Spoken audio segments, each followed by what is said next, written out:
अब जो गुज़िश्ता 2 दिन से महमूद अली साहब के बयान को लेकर एक बड़ा तनाज़ा खड़ा कर दिया गया। उसके बाद कोई लीडर पैदा हुआ है तो हमारा तिरंगा का दूसरा महात्मा, तो हमारा तिरंगा का दूसरा महात्मा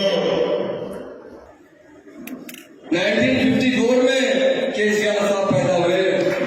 तमाम नाज़रीन को प्यार भरा सलाम। उम्मीद है कि आप सभी खैर आफियत से होंगे। नाज़रीन, जिस तरीके से उर्दू मीडिया फेडरेशन की जानिब से जो खास मुलाकात का प्रोग्राम महमूद अली साहब के साथ किया गया था, लेकिन अब जो गुज़िश्ता 2 दिन से महमूद अली साहब के बयान को लेकर एक बड़ा तनाज़ा खड़ा कर दिया गया।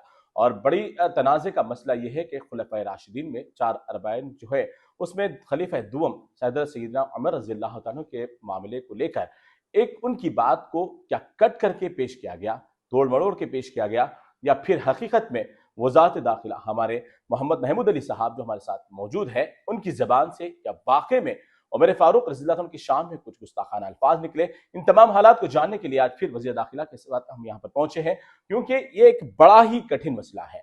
क्योंकि इस्लाम के अंदर जब भी मुखालिफत में आवाज़ उठती है तो सब जानते हैं कि शहर के हालात क्या हो जाते हैं, लेकिन इस तनाज़े को ठंडा करने के लिए वज़ारत दाखिला का वज़ाहत बयान ज़रूरी है। तो सबसे पहले मैं आपका फिर से खैर मकदम करूँगा कि जिस तरीके से महमूद अली साहब आपके ऊपर बड़ा इल्ज़ाम ये लगाया जा रहा है कि आपने हज़रत उमर रज़ियल्लाहु तआला अन्हु की शान में गुस्ताखी की है, उनको आपने केसीआर के ताबे की है, ये बड़ी बात नौज़ बिल्लाह। तो इसके ऊपर क्या कहेंगे वज़ाहती बयान में आप?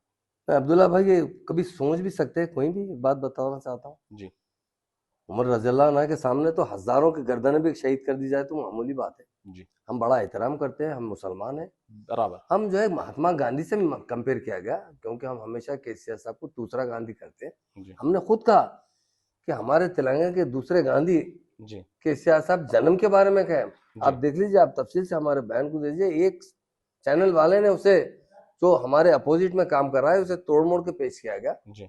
और मैं कल खुद बहुत बड़े बड़े उलमाओं के साथ बैठा था, मुफ्तियों के साथ बैठा था खम्मम में। जी। पूरा उस पर डिस्कस भी किया और कहा कि वो तोड़ मोड़ के पेश करने के बाद भी किसी को तकलीफ है तो मैं दिल से माफी चाहता हूँ, कहा। और मैं तो बहुत एहतराम करने वाला आदमी हूँ, और उलमा, बहुत उलमाओं को और मशाइखीन हजरात को, और खासकर हमारे खुलफाए राशिदीन तो बहुत बड़े हैं, वो किधर से किधर मिला सकते हैं। आप मैं माजरत से कहना चाहता हूँ कि लोग इस तरह से सोच रहे हैं, वो बहुत, हम तो ख्वाब में क्या सोच भी नहीं सकते ऐसी बात। आपकी बात को लेकर मतलब तमाम मुसलमानों में बरहमी की लहर फैली हुई है कि हकीकत में आपकी जो वीडियो को तोड़ मरोड़ के पेश किया गया उसके तो हम वजाहत करेंगे, लेकिन आप उन तमाम लोगों को जो बरहमी की हालत में है, आपके खिलाफ बहुत सारे नाजिबा अल्फाजों का भी इस्तेमाल हो रहा है, उनके लिए क्या कहेंगे आप? मैं उनसे कहता हूँ कि आप सोचिए, जी, हम भी मुसलमान हैं और हम भी बहुत हलाल रोजी खाते हैं, बहुत पक्के मुसलमान हैं, बहुत ईमान पे चलने वाले मुसलमान हैं।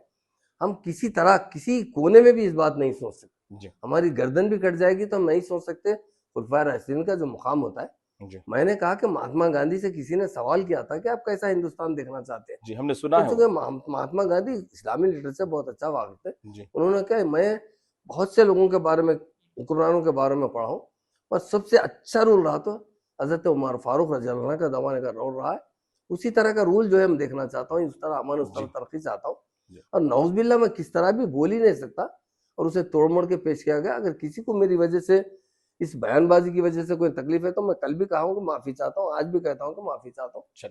लोग जो है बहुत जल्दबाजी में, कुछ लोग जो है गलत गलत तरीके से इसको पेश करने की कोशिश कर रहे हैं। और मैं जो बयान दिया था, आप तफसील से देख, मैं कहा गांधी जी के बाद तेलंगाना का दूसरा महात्मा पैदा हुआ तो केसीआर साहब।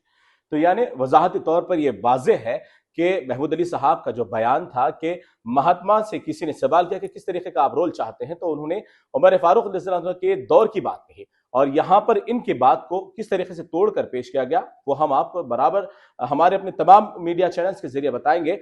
लेकिन मैं उन तमाम से भी कहना चाहता हूं कि कुछ मफाद परस्ती, चाहे आपके अपने मुखासिमत किसी भी ताल्लुक से हो, कोई भी सियासी पार्टी से आपका ताल्लुक हो, लेकिन मजहब इस्लाम को लेकर आप जिस तरीके से तनाज़ा खड़ा कर रहे हैं, ये आपके अपने लिए नुकसानदा हो सकता है, ये शहर के लिए नहीं बल्कि आलम इस्लाम के लिए नुकसानदा हो सकता है।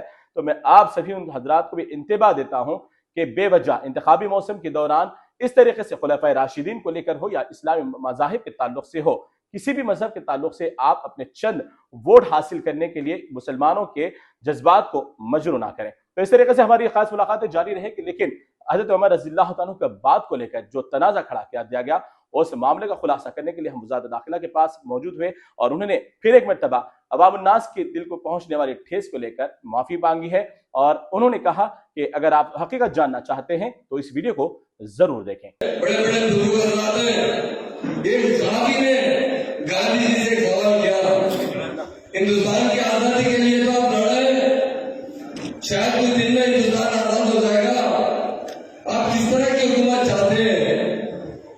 भाई जी ने क्या जवाब दिया? उमर फारूक रजी अल्लाह के जमाने की हुकूमत थी, वैसी हुकूमत हिंदुस्तान में चाहते हैं,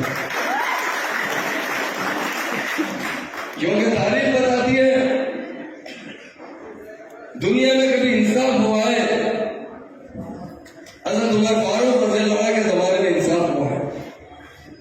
उसके बाद कोई लीडर पैदा हुआ है तो हमारा तेलंगाना का दूसरा महात्मा